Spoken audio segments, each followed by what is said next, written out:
nga ko wuti d'abord dafa am lu manqué xam nga ci réewam comme on le dit chaque personne a le droit de partir xam nga si les comment dirais-je les espérances et les espoirs qui demeurent dans le pays restent non résolus et avec aucune porte de sortie xam nga ku bëgg a dem rek ku gis yoon la da ngay dem parce que te ku dem dafa dem pour indi. Alors du coup la question sur par rapport ak diaspora bi nañuy dundee liy xew ci réew mi heureusement que aujourd'hui plateforme yu bëri na xam nga plateforme de communication yi bëri na plateforme yoo xamante ni y a les plateformes qui nous permettent de savoir la réalité y a des plateformes qui nous peut-être un peu maquillent la réalité mais avec l'internet aujourd'hui il y a beaucoup de plateformes xam nga de communication qui sont en place le mel ni Dakar Actu xam nga di ñu mettre au cœur des événements alors à chaque fois diaspora boo gisee tey taxawaay bu ñu am mooy y a cette en fait quelque part cet esprit de révolte là bi nga xamante ne dañuy naan mais attends ñun fu ñu nekk nii fu ñuy dund fii nii li fi am du ay jënn ñoo ko def du ay malaayka ñoo ko def ay doomu aadama ñoo ko def et aussi le même sénégalais bu nekk fii Sénégal fii moom bi nga xamante ni boo ko dénkee liggéey dina tardé bu fa demee day nekk foofu di waxtaanee ay xam nga ay ngénte ay xawaare ce même sénégalais là tu le prends ici nga yóbbu ko États-Unis wala yóbbu ko France wala yóbbu ko Italie day xëy waxtu xam nga liggéey loo xamante ni en fait day demander ça extra xam nga pour job donc kon ce n'est pas un problème en fait de comment dirais-je de comportement c'est un problème de rigueur parce que bu ñu demee foofu rigueur bu nit ñi di am ak rigueur bu ñu leen di teg dañ koy respecté kon fii aussi je crois que tey bu rigueur boobu amee fii rek ci réew mi dina gën a jëm kanam diaspora bi frustration boobu lay am c'est-à-dire réew mi am na fu mu waroon toll weesu fii lu sore ba nga xamante ne sax mën nañ dund comme lu ñuy wax le vice versa de l'immigration c'est-à-dire aujourd'hui au lieu que sénégalais yi di jóge fii wala africains yi jóge fii di dem ci bitim réew c'est les occidentaux qui devaient normalement migrer vers l'Afrique voilà kon noonu la ñuy dundee événements yi di gis suñu réew fu mu toll ak fu mu waroon toll ak lu mu am te tey nu ñu ko gérer mu xaw a des loolu mooy nekk frustration diaspora bi mais aussi comme sénégalais yi ni nga leen xamee ay jàmbaar tu vois des gens yoo xamante ni Cheikh jànguñu ils n'ont pas fait les bancs xam nga ay bawol ay moodu ay njàmbur boo yu jógee ay Casamance xam nga àgg dans ces pays là mais en 6 mois boo leen déggee ñu làkku dëkk bi mais li ñuy naan impossible n'est pas sénégalais ay jàmbaar dégg faatu yi moodu yi des gens yoo xamante ni c'est des gens qui font comme tu le sais qui font vivre au-delà de leur personne des milliers et des milliers de personnes.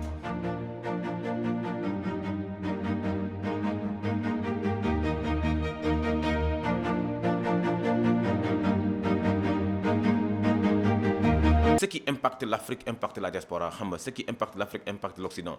li am rek mooy gestion de ressources yi ak gestion de xam nga ci côté liggéey bi ak accès au crédit et tout ça là tey boo seetee diaspora bi lu ñuy dugal boo boolee aide internationale bi yëpp li diaspora bi dugal moo ko ëpp doole la pénétration xam nga financière de la diaspora dépasse largement 1000 milliards par année c'est-à-dire xaalis boobu noonu c'est de l'argent d'abord qui est comptabilisé juste pour les dépenses quotidiennes on ne parle même pas des investissements et autres choses xam nga tey diaspora boobu noonu dafay bëgg lu mu gis ci biti mu bëgg ko impacter au niveau ci ginnaaw xam nga ci réewam mais da ngay gis ni tey nga ñëw ci réew mi réew moo xamante ni on a tout en fait da ngay waxtaan ak tubaab mu ne la tu viens du Sénégal vous avez 700 000 kilomètres xam nga comment dire de côte vous avez de l'eau de pluie xam nga am ngeen naaj am ngeen tàngaay xam nga vous avez seen nord bi ak sud bi mu am ñaari climat presque yu xaw a wute tuuti tu vois mu am ay potentialités yoo xam ne ay potentialités extraordinaires la alors capitalisation loolu mais doo comprendre lu tax réew mi nekkul un hub tu vas à Miami dem naa Miami en 2012 Miami géej kese la am géej lañ capitalisé ba tey képp kuy dund bëgg fa dem fi may dund Las Vegas désert la Cheikh il n'y a même pas une source d'eau pour avoir de l'eau c'est le 3e barrage le plus important des États-Unis boo xam dafa jógee Arizona frontière Nevada ak Arizona fa lañ créé benn barrage boo xam barrage bu am solo tey moom mooy alimenter l'ensemble de l'État de Nevada en matière d'eau. Alors ce qui manque à l'Afrique je crois qu'aujourd'hui c'est cette au lieu d'avoir des soifs d'État il faut avoir des chefs d'État maanaam bu léegi ñu am ñu xiif nguur du ñu war am ñu warmal nguur ñoo xam ne ils vont travailler pour des générations xam nga et cette citation de Kennedy elle nous interpelle tout le temps xam nga don't ask what your nation can do for you but what you can do for your nation alors cette citation là elle doit toujours interpeller la jeunesse interpeller les leaders xam nga question boobu chaque fois bu fekkee yaa ngi koy posé wu sa bopp yow mi nekk ci biti ak ki nekk ci biir réew mi toujours li ngay xeex mooy naka ngay def ba sa réew avancé. Il y a une trahison comment dirais-je fondamentale des aspirations des pères de la nation africaine. Xam nga aujourd'hui beaucoup de présidents se réclament être des panafricanistes purs et durs. Ils se voient dans la vision politique de Senghor ou bien de Wade ou bien de Thomas Sankara, remontant un peu dans l'histoire, ou bien de Patrice Lumumba, ou bien de Julius Nyerere, ou bien de Nelson Mandela même. Tu vois, Nelson Mandela est un peu récent parce que c'est 94. Mais si on remonte dans le temps, c'est-à-dire ces gens-là, Haïlé Sélassié, aujourd'hui, quand ces Africains-là parlent au niveau de l'UA, tu te dis, sur le plan formel, mais c'est une cohésion extraordinaire. On a participé à la ZLECA au niveau du Rwanda, il y a cela 4 années où on voulait que, sur le plan commercial, pour que le commerce que l'Afrique fait entre l'Afrique ne dépasse pas même pas 1,5%. Alors que le taux de commerce que l'Europe fait entre l'Europe, c'est des alentours de 15-20%. Est-ce que l'Afrique aujourd'hui, ce que l'Afrique commerce entre elles ne pourrait pas être revu? Le panafricanisme dont nos autorités yoo xamante ne ñoom ñoo koy jiite di ko woote sur la pratique aujourd'hui Thomas Sankara da doon wàcc sur le terrain. Train bu ñu defee Ouagadougou ba Bobo Dioulasso, il est parmi les gens yoo xam ne dañoo yëkkati ay xeer ñoo teg. Quand tu vois un Paul Kagame aujourd'hui, chaque mois setal bu muy def xam nga cleaning day bi, il est sur le terrain. Mais aussi sur le plan du sport day wàcc ak njabootam. C'est-à-dire you have to lead by example. Il faut diriger en donnant l'exemple. Et cet exemple-là, ça façonne la jeunesse.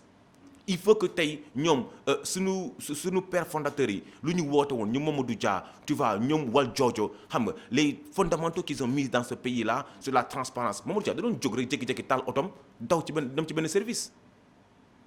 sans aviser.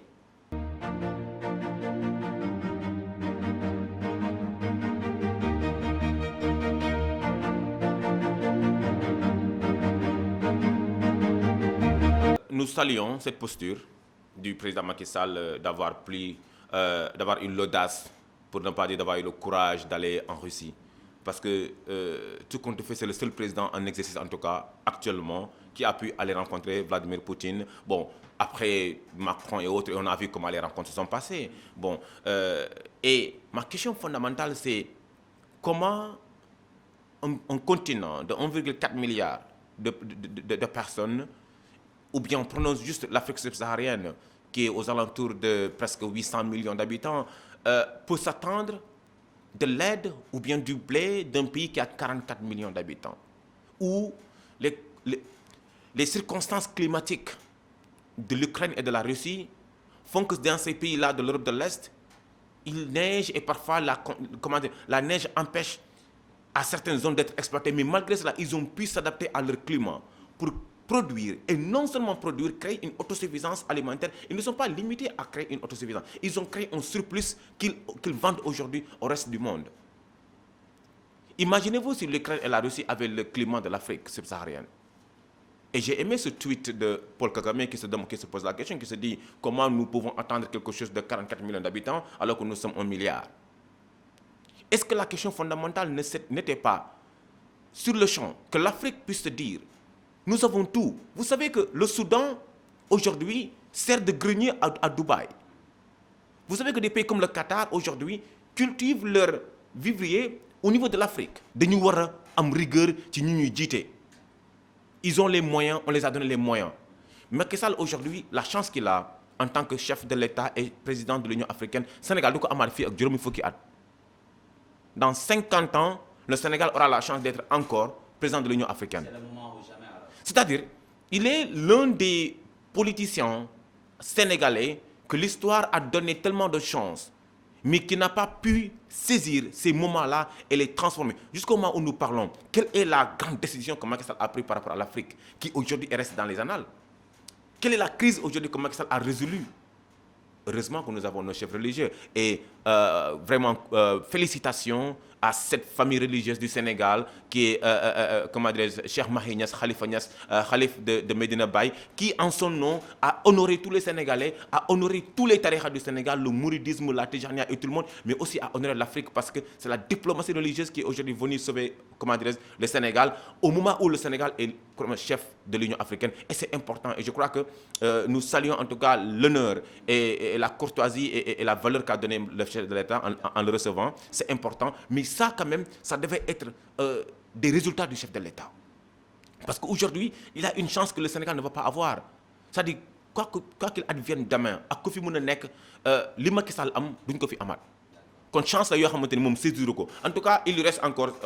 alentour 6 mois ci gestion wu Union africaine bi espérons que en tout cas dina résoudre crise malienne bi man j'aimerais qu'il résoudre la crise malienne.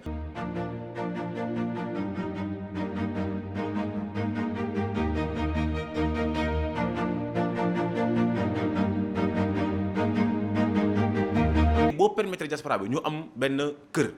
xam nga construire ay building yu bëri wala ay terrain yu bëri nga ne diaspora bi képp koo xam mën na dugal tey gis nañ ni yéen seen transaction yi kër yi ngeen loué yéen a ngi fayal seen njabooti ay 200 000 francs par mois appartement xam nga pourquoi pas ngeen toll ci benn 100 000 rek muy 300 000 ñu jox leen les maisons à crédit. diaspora bi tey Cheikh dafa am ay projets yu bëri yu leen gaa indil affaire kër ñu nax leen ci mais si l'État prend ce projet là en main tey ñu def accès facile à la diaspora parce que diaspora bi ñu ñuy wutal kër fii lañ nekk. famille fii lañ nekk imagine toi ñu jëlee ci location yóbbu la ci kër ngay fay kër di fay 200 000 ñu ne la dugalal acompte benn par exemple benn 1 million au lieu mu nekk ay 7 millions ay 8 millions ay 10 millions ñu ne la dugal 1 million benn 3 millions 4 millions mu nekk acompte l'État subventionné un peu dans cette maison là mais vous continuez à payer léegi mun nga commencer 200 000 minimum la xam nga loo ci dolli yow yaa xam mun nga fay sa kër mu gaaw mais au niveau des États-Unis ñun à Las Vegas ou bien dans les autres pays mais les maisons elles ne sont pas achetées cash c'est au Sénégal qu'on demande les gens à acheter des maisons cash. tant que ñu ngi naan les gens achètent les maisons par cash ndaw ñi du ñu takki jabar parce que xam nga pression bi dafay metti le chômage day gën a yàgg et puis individualisme day gën a créé wu parce que bu ñu amul accès au crédit accès à la terre accès aux maisons un toit donne la dignité à la personne xam nga kon état bi na faciliter loolu mu bañ koo def affaire par parloo affaire féete mais mu nekk loo xam dafa transparent maintenant l'autre message par rapport à la diaspora Cheikh je te le disais à l'entame de mes propos ay jàmbaar dëgg ñoom ñooy diaspora bi moodu Cheikh amul lu gën a metti nga tukki bàyyi fi say xarit bàyyi fi sa njaboot bàyyi fi say yaay ak sa papa tu sais que une fois nga dem connexion bi nga doon am ak say xarit dootoo amati parce que liggéey bi tu perds tes amis tu n'as plus de meilleurs amis à l'étranger tu n'as plus tes amis da ngay wéet et à tous ces faatu là tous ces moodu yi nga xam ne toog nañ guddi sa ndongoñ tuuru ndax wéet ñu ngi leen di masawu mais à tous ces gens là nous demandons à leur famille parfois jékki-jékki leen woo leen sa njaboot. bu leen leen laaj xaalis bu leen def dara bind leen message ne leen jàmbaar wala faatu wala ndey wala moodu naka nga def ma yaa ngi si jàmm ce petit message là nous réconforte dafa metti gars yi nañu bañ a xaar wave bi kese ak numéro yi kese parfois un petit message d'encouragement est-ce que xam ngeen ñun nu ñu no si voilà c'est ça est-ce que xam ngeen ñun nu ñu nammee toog ci boolu ndab añ ba pare xëccoo bool ndab boobu noonu gis image boobu noonu est-ce que suñuy famille dañuy toog jékki-jékki ne boolu ndab bi buli dafi doon toog jékki-jékki nga woo nga ne ko non dañ doon añ sama xel dem ci yow ça fait du bien on est loin mais on aime que le Sénégal réew mi rek kese la ñu am te maa ngi leen di jaajëfal di leen encourager di leen ne nañu gën a góorgóorlu di leen ne réew mi en tout cas liñ ci bëgg yàlla nañ ko fekkee te luñ fi namm yàlla nañ ko yàlla may ñu def ko mais ay jàmbaar lañu surtout waa États-Unis xam nga gàccee nga laama xam nga gis nañ seen taxawaay mais toute la diaspora confondue ñu nekk Afrique ak ñu nekk Occident ak ñu nekk Asie ñoom ñëpp vraiment c'est des personnes yoo xamante ni il faut les encourager ku génn yombul et franchement merci beaucoup pour ce plateau et je crois que la diaspora aujourd'hui elle est très fière xam nga d'elle et j'espère que j'ai bien représenté sa voix à travers ce petit message là te voilà di la remercier bu baax a baax ci dalal bi